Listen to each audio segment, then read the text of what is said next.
Most people misunderstand this completely. They look at someone who appears calm, composed, even emotionally distant, and assume there is nothing intense happening underneath. But that assumption is wrong. Some people don't actually feel less than others. They just hide it better.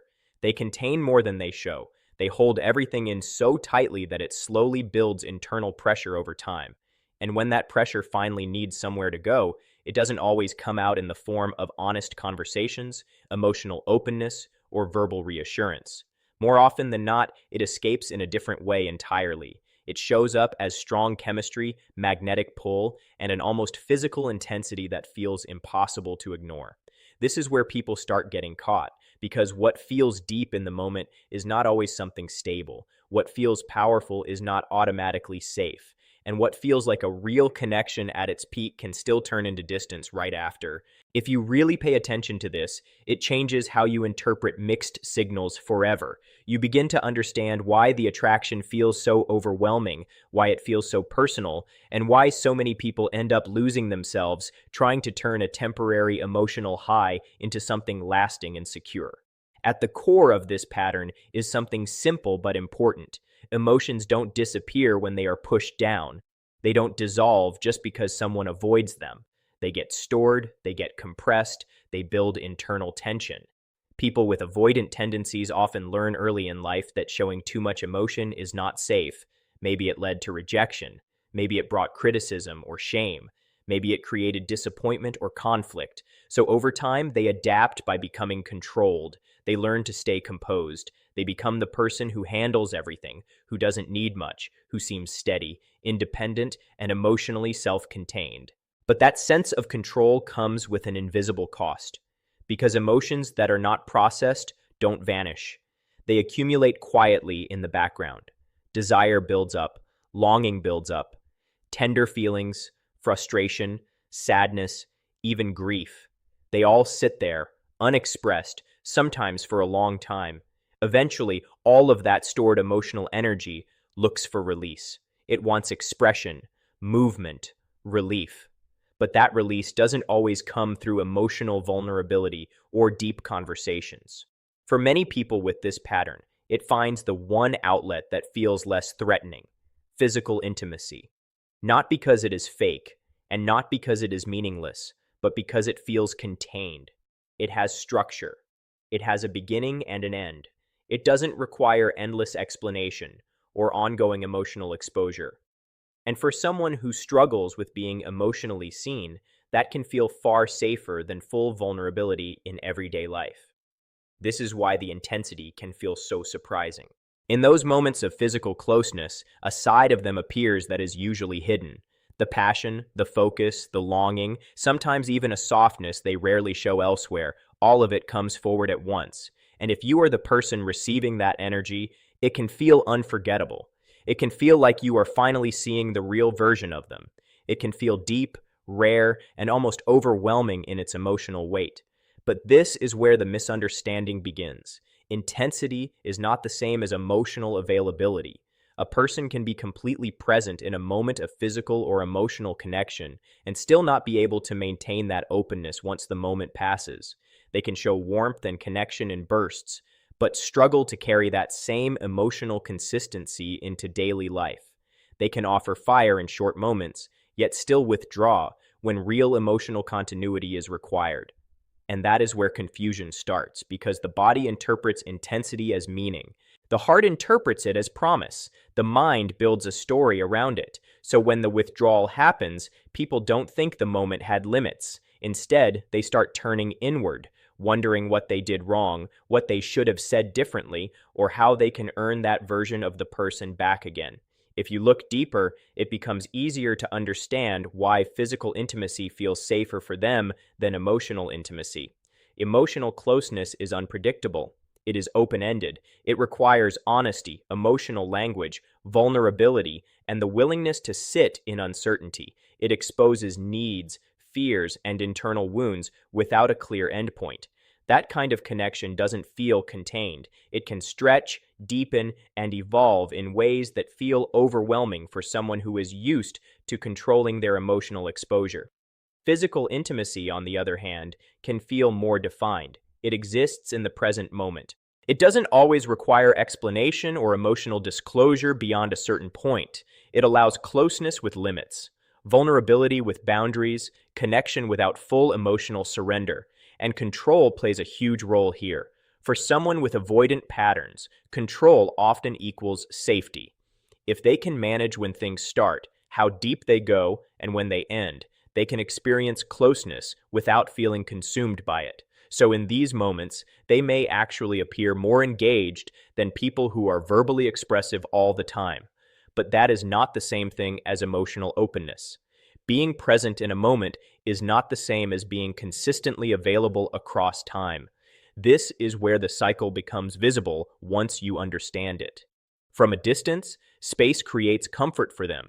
There is no emotional pressure, no expectation, no demand for definition. That distance actually allows desire to build again. Curiosity returns, attraction returns. Sometimes even missing the other person returns, even if it is never directly expressed. Then, once enough distance has built up, they move back in, sometimes suddenly, sometimes with a level of warmth and intensity that feels even stronger than before.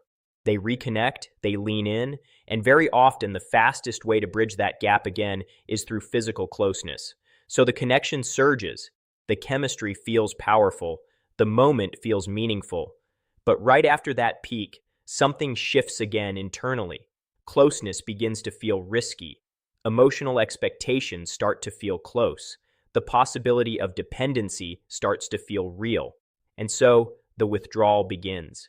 It might be subtle at first, slightly slower responses, less warmth, a change in tone. Or it might be more obvious, distance, silence, emotional confusion. But the pattern is the same. Space gets recreated. Emotional equilibrium returns for them. And for the other person, what remains is the drop after the high. That contrast is exactly what makes this dynamic feel addictive. Not because it is emotionally healthy, but because the nervous system responds strongly to extremes. The shift between absence and presence, silence and intensity, distance and sudden closeness creates a powerful emotional reaction. The mind starts confusing relief with depth. When distance hurts and reconnection finally happens, it feels like something meaningful is being repaired. It feels like progress. It feels like the relationship is finally moving forward. But in many cases, it is not forward movement. It is repetition, a loop that resets itself again and again.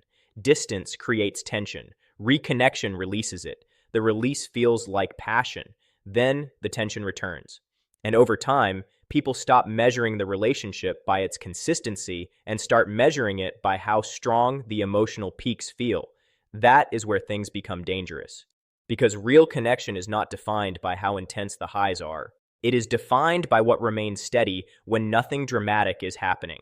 Can this person stay emotionally present in ordinary moments? Can they communicate without withdrawal? Can they remain close without needing to pull away every time closeness increases? Can they maintain connection outside of emotional highs and physical intensity? Those are the real indicators that matter, because if the only times things feel powerful are the moments after distance or emotional withdrawal, then what you are experiencing may not be deep emotional stability. It may simply be a repeating cycle of tension and release that keeps restarting itself in the same pattern. There is another layer that makes all of this even more complicated. What often looks like control, confidence, or even dominance in intimate moments is not always about power over the other person. In many cases, it is actually about protection. Underneath avoidant patterns, there is a fear that most people never fully see. It is not only the fear of getting hurt, it is also the fear of being emotionally overtaken, of losing their inner balance, of being swallowed by closeness, or of losing the sense of self and independence they work so hard to protect. So when intimacy becomes intense, something instinctive often kicks in. They start shaping the experience. They guide the pace. They decide when things deepen and when they step back. They manage the rhythm of closeness. And from the outside, this can look incredibly attractive. It feels confident. It feels intentional. It feels like someone who knows exactly what they are doing, taking you into something powerful. But beneath that surface, there is usually an unspoken boundary.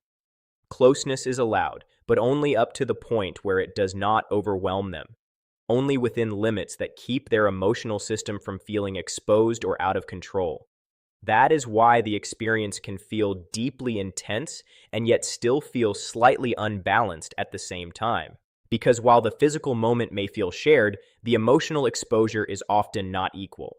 One person may be opening more fully, while the other remains just guarded enough to stay safe inside the experience. And if that imbalance is not noticed early, it can quietly pull the other person deeper in.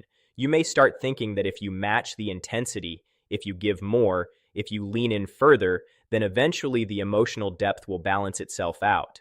But that is often where the tension begins to build, because the more one person tries to turn a powerful moment into something stable and continuous, the more pressure the other person can feel. And pressure is exactly what activates withdrawal. At that point, the cycle tightens. You experienced real closeness, and it felt meaningful enough to matter. Naturally, you want clarity. Naturally, you want consistency. Naturally, you want to understand how something that felt so real can shift so quickly afterward. But when that need for continuity shows up, the dynamic changes shape for the avoidant person. It is no longer a contained, controlled moment. It now starts moving into something more open-ended, more emotionally demanding, more difficult to regulate, and that is where discomfort starts to rise. So they retreat, not always because the connection was fake, not always because they do not care, but because staying in that open emotional space asks for a level of presence they may not know how to maintain. This is the trap. The moment itself was real enough to hook you, but not stable enough to hold you in a continuous way. And once you are inside that gap, your mind starts trying to make sense of it. You begin replaying everything. You search for hidden meanings. You question timing, behavior, your own words, your own expectations. Slowly, your attention shifts away from one essential question: whether this connection is actually capable of giving you stability in real life. And when that question fades, people often start adjusting themselves instead of evaluating the situation. They start negotiating with their own needs without realizing it. This is why this kind of dynamic becomes so exhausting, not because someone is weak or overly sensitive, but because they are trying to hold two conflicting realities at the same time. One reality is the intensity they experienced. It felt real, powerful, and emotionally significant. The other reality is the inconsistency that follows outside those peak moments: distance, vagueness, emotional gaps, and a lack of steady presence. And the mind struggles to reconcile both because it wants a single, coherent story. It wants intensity to mean direction. It wants strong moments to lead somewhere stable. So instead of questioning the pattern itself, people often turn the questioning inward. They become hyper-aware of everything: tone changes, reply timing, small shifts in energy. They start analyzing messages, trying to predict distance before it happens, trying to manage closeness so they do not push too far, or they go the other way and suppress their own needs entirely just to avoid triggering withdrawal. And in both directions, something slowly erodes. Their internal balance starts shifting. Their emotional peace starts depending on someone else's rhythm. Their sense of self becomes less anchored in what they need and more reactive to how the other person is behaving. That is the real cost. Not just heartbreak, but self-abandonment. A slow process where you stop asking whether the dynamic is actually good for you and start asking how much of yourself you need to adjust just to keep it from breaking. And this is exactly why most people cannot sustain this kind of intensity for long. It is not that the feeling is too strong. People can handle strong emotion. The issue is that the intensity is not supported by emotional stability underneath it. There are peaks, but no consistent base. There are moments of closeness, but not a reliable structure that holds them together. Most people enter connection expecting progression. They assume that if intimacy increases, consistency will naturally increase too. They expect emotional openness and physical closeness to eventually align into something steady and lived, not just felt in isolated moments. But in this pattern, things often remain split. One moment pulls you closer. The next creates distance. One moment feels open and emotionally rich. The next feels closed off and unreachable. To stay grounded in that kind of inconsistency, you would need to hold two truths at the same time without slipping into fantasy. You would need to accept that intensity can be real without being predictive. That connection can exist without being reliably accessible. That what happens in the peak does not define what is available in the ordinary moments. That is not easy to live inside. And unless both people are aware of the pattern and actively working to change it, the cycle usually does not resolve itself. One person ends up adapting to the rhythm of it, while the other remains protected by it. Now, the most important part, understanding the psychology does not mean you excuse the impact. Knowing why someone behaves this way does not obligate you to stay in a dynamic that keeps destabilizing you. Awareness is not meant to make you tolerate confusion. It is meant to make you see it more clearly. It helps you stop personalizing what was never fully stable to begin with. It helps you stop chasing clarity from someone who cannot consistently provide it. It helps you stop treating isolated emotional peaks as proof of a future that is not actually being built in day-to-day behavior. This does not make the other person a villain. It does not erase what you felt. It does not reduce the intensity into something meaningless. It simply puts everything into a clearer frame. A powerful moment can be real and still be limited. Someone can care and still not be able to provide consistency. A connection can feel deeply intense and still not be emotionally sustainable in real life. So when you step back from it all, the real shift is not about trying to decode someone else endlessly. It is about returning to your own clarity. Intensity will always feel convincing in the moment, but your stability cannot be built on moments alone. What actually matters is consistency, emotional availability, and the ability for connection to stay steady, even when the spark is not at its highest point. If something only feels real in peaks and confusing in the in-between, then the message is already there. You just have to stop negotiating with it. The goal is not to become cold or disconnected, but to stop abandoning yourself in order to keep access to someone who cannot stay fully present. Because real connection does not leave you constantly questioning where you stand. It gives you something you can trust, even when everything feels quiet.